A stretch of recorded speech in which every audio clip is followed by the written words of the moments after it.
제가 금식도 못하고 그렇게 열심히 기도도 못하는데 이 고난 기주간 특별 새벽기도 말씀을 선포하고 이런 가운데 참 성령님이 함께 하신다는 그런 것을 많이 느낍니다. 많은 은혜를 부어주는 것 같습니다. 여러분도 이 아침에 이런 은혜를 누리시기를 바랍니다. 오늘 제목이 내가 유대인의 왕이냐라는 제목입니다. 목요일 저녁 시간에 비공식적으로 소집된 사내들인 공예는 예수님을 빌라도에게 넘겨주기로 계리합니다. 15장 1절에 보면 새벽에 대제사장들이 즉시 장로들과 서기관들 곧 공회와 더불어 의논하고 예수를 결박하여 끌고 가서 빌라도에게 넘겨주니 여기서 새벽은 금요일 새벽입니다. 그들은 목요일 밤에 예수님을 신문하였고 그를 죽이기로 계리했습니다. 자신들이 직접 그에게 사형 선고를 하고 돌로 쳐 죽일 수 있었습니다. 율법을 범한 자들은 돌로 쳐 죽이라고 되어 있기 때문에요. 하지만 이럴 경우에 예수님을 메시아로 믿고 있는 민중들이 유월절에 폭동을 일으킬 수 있었고 그 책임이 자신들에게 돌아올 수 있었기 때문에 영리하게 자신들의 손에 피를 묻히지 않고 처형할 수 있는 방법을 강구하였습니다. 그들은 예수님을 정치범으로 넘기기로 계리하고 그 서류에다가 그의 제목을 유대인의 왕이라고 표기하였습니다. 여기서 유대인의 왕은 예수님을 로마 정부에 대한 반역을 꾀하는 민중 선동가로 만들어 그가 사형을 받도록 하기 위함이었습니다. 빌라도는 새벽에 갑자기 대제사장이 데려온 제수를 만나게 됩니다. 서류를 살펴보니까 유대인의 왕이라는 제목이 쓰여 있거든요. 그래서 빌라도는 예수님을 보고 네가 유대인의 왕이냐, 2절 내가 유대인의 왕이냐라고 묻습니다. 네가 자칭 유대인의 왕이라 칭하면서 민중을 선동하여 로마 정부에 반역을 일으켰느냐는 말이죠. 그런데 빌라도의 질문에 예수님은 주저하시지 않고 네 말이 옳도다라고 대답합니다. 정말 예상 밖의 대답이죠. 이렇게 대답하면 예수님은 유대인 선동가로 판명되고 그 즉시 사형 판결을 받을 수 있는데 말입니다. 예수님께서 이렇게 대답하자 대제사장들이 그를 여러 가지로 고발하는지라. 3절 그가 로마의 반역을 꾀한 민중 선동가임을 입증하기 위한 여러 가지 거짓 증거들을 제시하였습니다. 하지만 그들이 제시하는 여러 가지 거짓 증거들에 대하여 예수님은 한마디도 대답하지 않으셨습니다. 그래서 빌라도가 또 물어 이르되 아무 대답도 없느냐, 그들이 얼마나 많은 것으로 너를 고발하는가 보라 하되라고 말하고 있습니다. 빌라도는 그들이 너에 대하여 이렇게 많은 고발들을 하고 있는데 너는 왜 아무런 대답이 없느냐, 이런 고발들에 대하여 묵비권만 행사하지 말고 입을 열어서 자신을 변호하라고 말합니다. 그러나 예수님은 계속 묵비권을 행사하십니다. 예수께서 다시 아무 말씀으로도 대답하지 아니하시니 빌라도가 놀랍게 여기더라. 자, 여기 보면 예수님을 신문하던 빌라도가 정말 크게 놀란 것입니다. 대제사장들이 시기로 그를 정치범으로 몰아 죽이려는 의도가 너무도 분명한데도 예수님께서 한마디도 말하지 않는 데 대하여 그는 속으로 생각이 들었을 것입니다. 이 사람은 정말 죄가 없는 사람이다. 대제사장들이 그를 시기하여 죽이려는 의도로 꾸민 일이다. 이렇게 생각이 들었을 것입니다. 그리고 예수님께서 그가 예수님에게 유대인의 왕이냐고 물었을 때 네 말이 옳도다라고 말씀하시고 그 이후에 계속해서 거짓 증거들을 늘어놓는데도 그가 침묵하는 모습을 보면서 예수에게 어떤 신적 카리스마가 넘쳐나고 있음을 알았을 것입니다. 그래서 빌라도가 살려주려고 자꾸 예수님에게 변론의 기회를 줍니다. 여기까지 말씀을 보면서 먼저 궁금해지는 문제가 있습니다. 왜 예수님은 그들이 거짓으로 만들어낸 유대인의 왕이라는 칭호를 그대로 받아들이셨는가의 문제입니다. 예수님께서 지금까지 자신의 입으로 내가 유대인의 왕이라고 말씀하신 적이 단 한 번도 없습니다. 그런데 오늘 예수님께서 내가 유대인의 왕이냐 물어봤을 때 유대인의 왕이라고 대답하시거든요. 여러분이 아시다시피 당시 이스라엘은 로마 제국의 속국이었고 빌라도라는 총독이 통치하고 있었습니다. 빌라투스. 이스라엘 왕국은 이미 끝났습니다. 그런데 유대인의 왕이라고 자처하는 자가 출현한 일은 로마로서는 큰 걱정입니다. 왜냐하면 그가 모반을 일으켜서 로마 제국에 도전해 올 수 있기 때문입니다. 대제사장과 빌라도가 이해한 유대인의 왕은 철저히 정치적 군사적 왕입니다. 정치적 군사적 메시아입니다. 이런 메시아라면 그는 반드시 체포되어야 하고 처형을 당해야 합니다. 빌라도는 이 사실을 묵과하고 넘어갈 수 없습니다. 혹시 살려주면 자신이 직무유기죄를 범해서 총독 자리에서 잘릴 수 있기 때문입니다. 그런데 예수님께서 빌라도의 질문에 대답할 때 그때의 유대인의 왕은 차원이 다른 왕입니다. 그는 정치적 군사적으로 이스라엘을 통치하는 왕이 아니라 진리의 말씀과 성령으로 통치하시는 왕이십니다. 그는 하나님께서 이 세상 왕 마귀를 멸하고 자기 백성들을 영원히 통치하도록 세워주신 왕이십니다. 그는 정치적 군사적 힘으로서가 아니라 자신의 죽음과 부활을 통하여 죄와 죽음으로 신음하고 있는 자기 백성을 구원하기 위해서 하나님께서 기름 부어 세우신 메시아이십니다.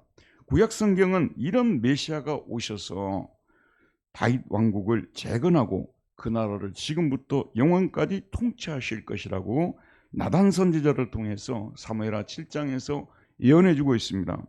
그러니까 유대인의 왕이라는 말을 대제사장들은 정치적 군사적 차원에서 사용하고 있고, 예수님은 구약 성경의 예언과 관계를 지으면서 영적 차원에서 사용하고 있는 것입니다. 하지만 그 당시 이스라엘에 사는 대부분의 사람들은 예수님을 하나님의 말씀으로 자신들을 영적으로 통치하는 왕으로 믿지 않고 있었습니다.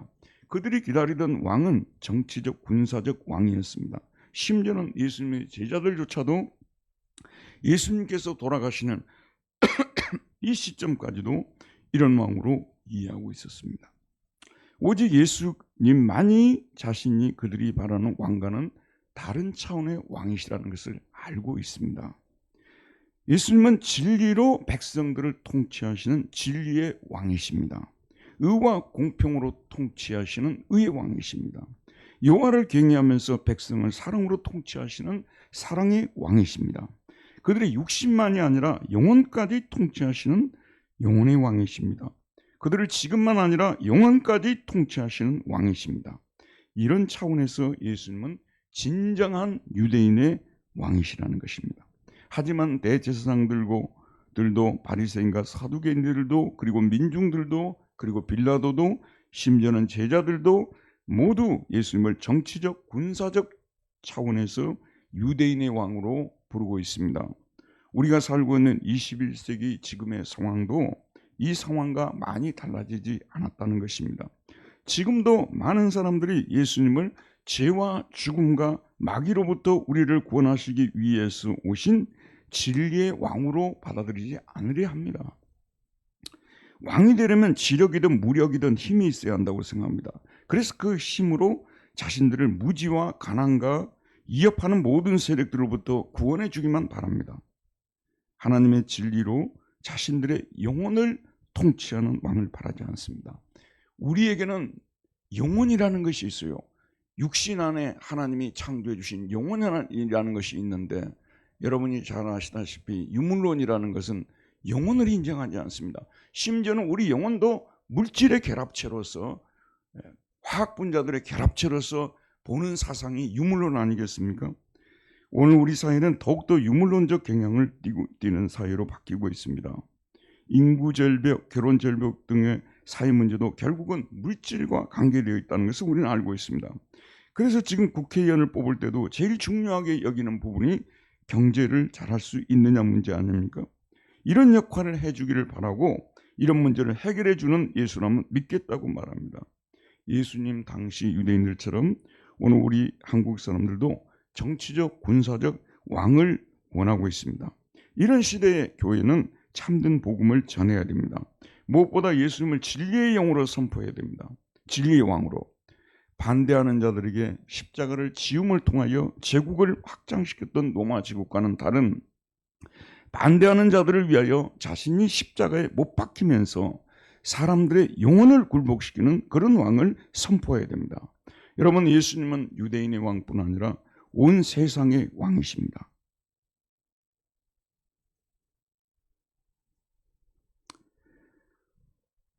그는 어떻게 사람들을 통치하였기에 이런 칭호를 얻게 되었습니까? 십자가를 지고, 여러분, 제가 최근에 저에게 와닿아서 자주 쓰는 표현인데요, 십자가를 지우는 왕이 있고요, 십자가를 지는 왕이 있어요. 십자가를 지우는 삶이 있고 십자가를 지는 삶이 있어요. 이게 작은 차이 같지만 큰 차이가 되는 것입니다. 예수님은 십자가를 지고 죽는 방법을 통해서 사람들의 영혼을 얻었습니다. 여러분도요, 살아오시면서 어떤 사람에게 진정으로 무릎을 꿇습니까? 어떤 사람에게 머리를 숙이고 싶습니까? 진정으로 존경을 표하고 싶습니까? 나의 죄를 알면서도 덮어주고 자신이 죄를 지은 것처럼 십자가를 져주는 사람을 만날 때 그렇게 되지 않습니까? 그래서 이런 사람을 볼 때 그 사람의 육체가 아니라 영혼을 얻습니다. 영혼을 얻는 사람이 진정한 왕이에요. 사람들 속을 얻는 사람들의 영혼을 지배하는 사람이 진정한 왕이거든요. 그런데 이 영혼을 지배하는 것은 알렉산드라든지 시저와 같이 정치력과 무력을 가지고서 육체는 지배할 수 있어요.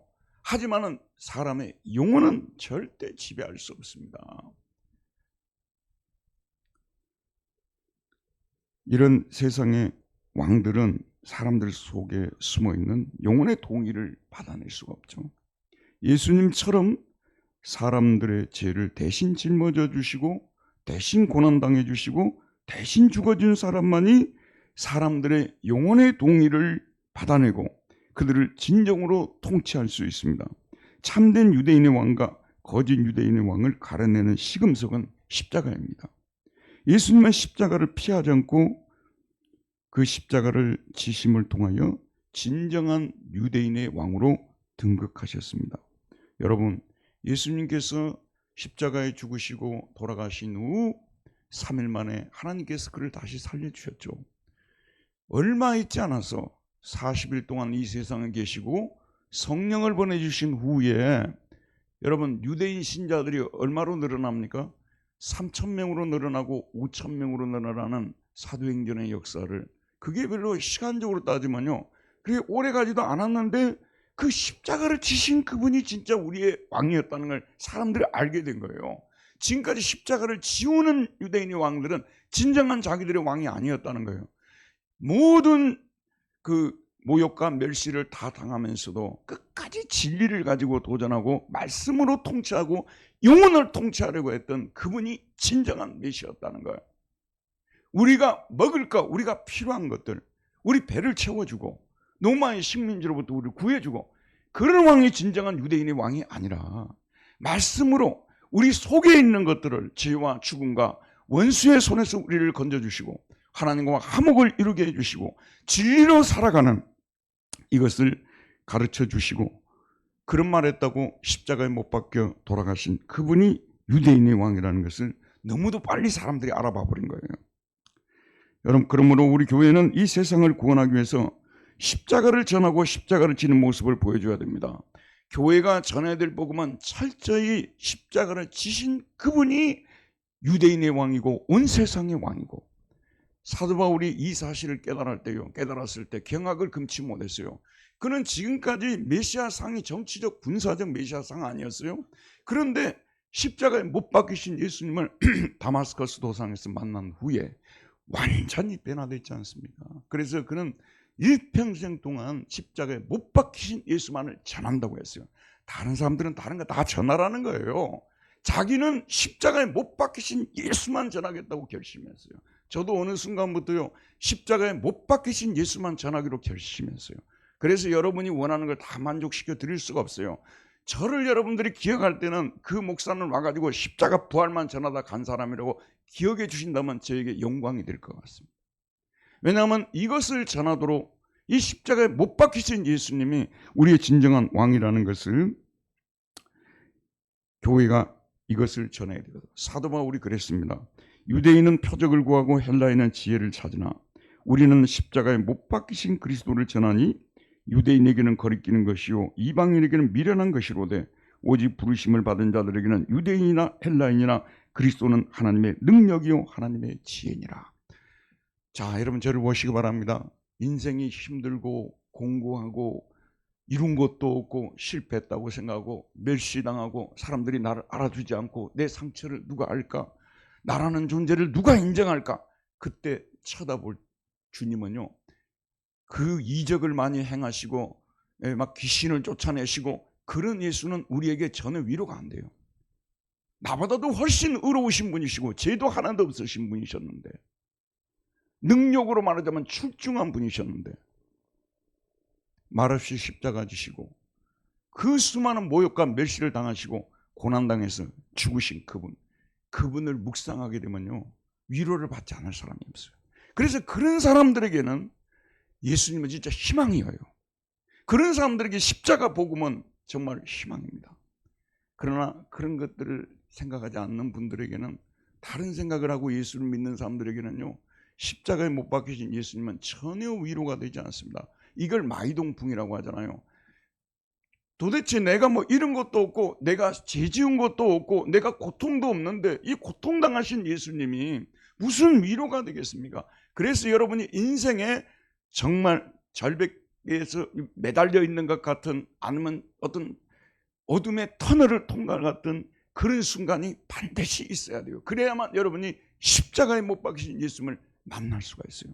그래야만 드디어 여러분이 구원을 경험하게 되고, 이것이 진짜 예수님이시구나, 이분이 진짜 나의 왕이시구나, 무릎을 꿇게 되는 거예요. 그때부터 여러분 십자가를 바라보면 눈물이 흐르고요, 그때부터 여러분의 신앙은 완벽하게 새로워집니다. 죄송합니다만 제가 이런 사실을 깨닫기 위해서 매우 오랜 시간이 걸렸습니다. 저는 교회에서 십자가를, 제가 신학교 3년 동안요, 목사님들이 오셔서 경건을 인도하는데요, 십자가를 전하는 목사님들을 본 적이 없어요. 신기하더라고요. 나중에 신학교 3학년 때 마틴 루터 책을 읽는데 그분 책이 보니까 80%가 십자가를 전하고 있는 거예요. 신기하다고 생각했어요. 왜 이런 십자가를 왜 목사님들이 전하지 않는가 신기했어요. 나중에 알고 보니까 한국 교회를 지배했던 복음은 영광의 신학이고 영광의 복음이었지 십자가의 복음이 아니에요.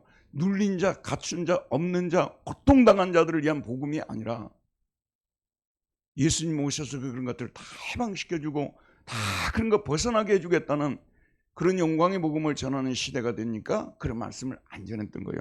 순복음은 아싸리 전하고요, 장로교는 은근히 전했어요. 그 차이일 뿐이에요.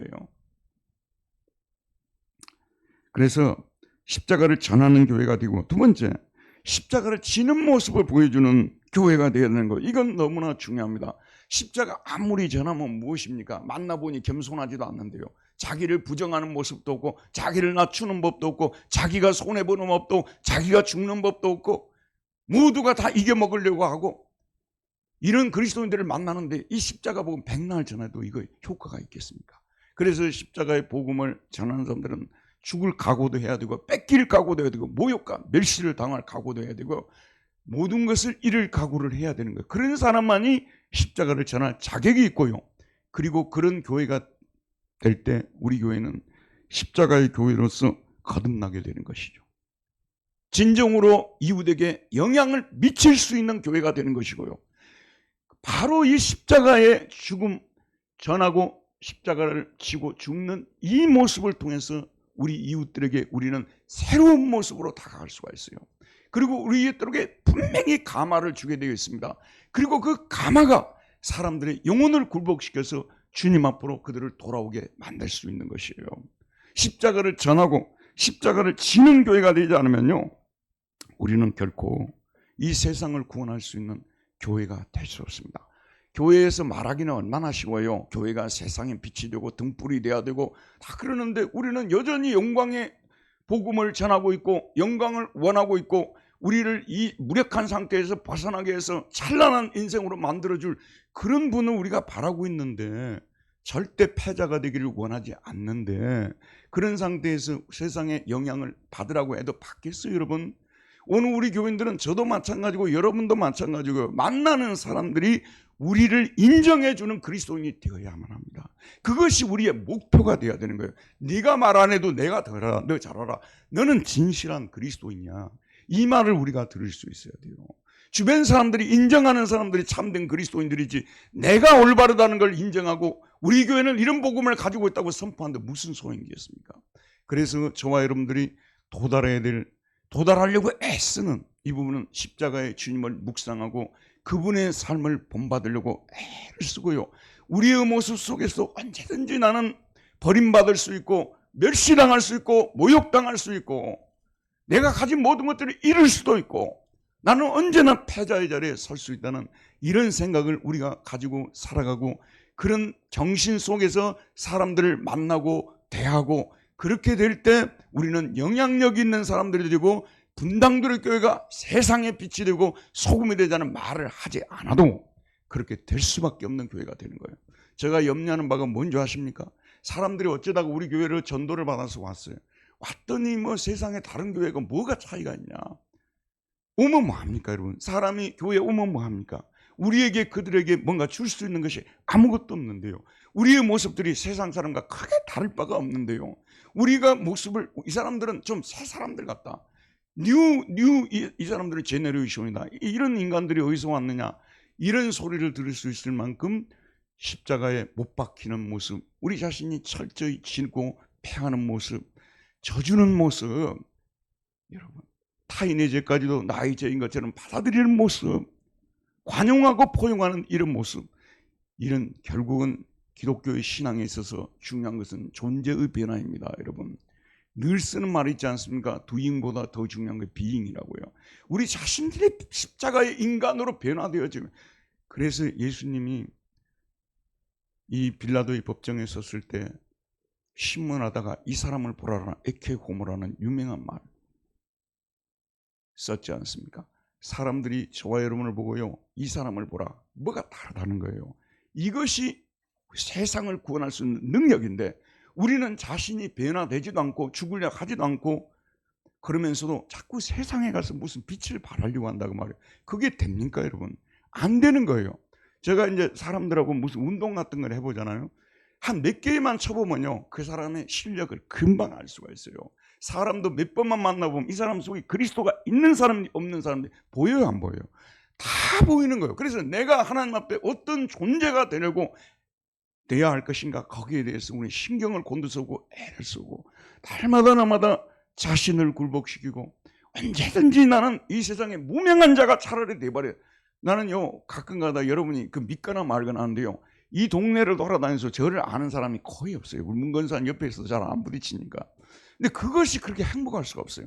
사람들에게 많이 알려졌다는 게 좋은 것만이 아니에요. 내 자신이 조용히 묵묵히 안 알려줘도 그냥 주님을 잘 믿고 살아가는 이것이, 그러다 어쩌다가 나 같은 사람을 만나서 교제를 해보니까 그 사람은 내가 지금까지 만나본 사람들 중에서는 확실히 다른 면이 있더라. 이걸 보여줘야 된다고 말해요. 오늘 우리 교회가 보여줄 모습은 이것이고요. 고난주간 이렇게 일주일 동안 다 교회마다 안 하는 교회가 한국 교회 어디 있습니까? 다 특별 새벽기도 다 끝났는데 다음 주 월요일부터 보니까 하나도 사람이 바뀐 것이 없어요. 옛날 사람하고 똑같은 사람이라 그런 말씀이죠. 여러분 우리가 자본주의 속에 살면서요, 열심히 일할 능력도 하나님께서 주시고요, 재물도 안겨주시고 또 사회에서 높은 자리도 안겨주시고, 우리 그리스도인들도 얼마든지 그럴 수 있어요. 그러나 우리는 항상 생각해야 돼요. 그것은 하나님께서 하나님과 이웃을 섬기도록 하기 위해서 내게 맡겨준 것들이라는 것, 나를 그 자리에 세워주신 분도 하나님이시고 나에게 그런 물질을 안겨주신 분도 하나님이시고 그 명예를 안겨주신 분도 하나님이시고, 언제든지 주가 쓰시겠다 할 때 내어줄 수 있는, 또 실제로 내어줄 줄 아는 그런 그리스도인들, 바로 세상을 우리 보고 왕이라고 말하지 않겠지만 너희들이 섬기는 그분인 이야말로, 그 예수야말로 진정으로 이 세상을 통치하시는 진정한 왕이라고 말하면서 굴복하는 그런 주님 앞에 경배와 찬양을 돌리는 그런 참으로 은혜가 임할 것입니다. 오늘 이 아침에 우리가 믿는 왕은 우리가 경배하고 칭송하는 왕은 십자가를 지우는 왕이 아니라 십자가를 지는 왕, 십자가를 짐으로써 진리로 세상을 통치하는 왕이십니다.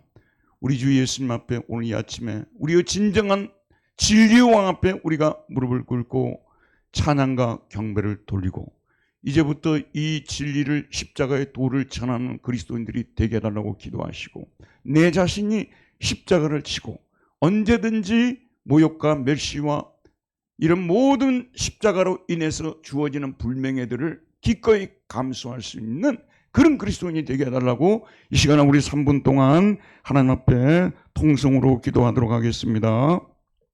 다 같이 하나님께 기도드리겠습니다.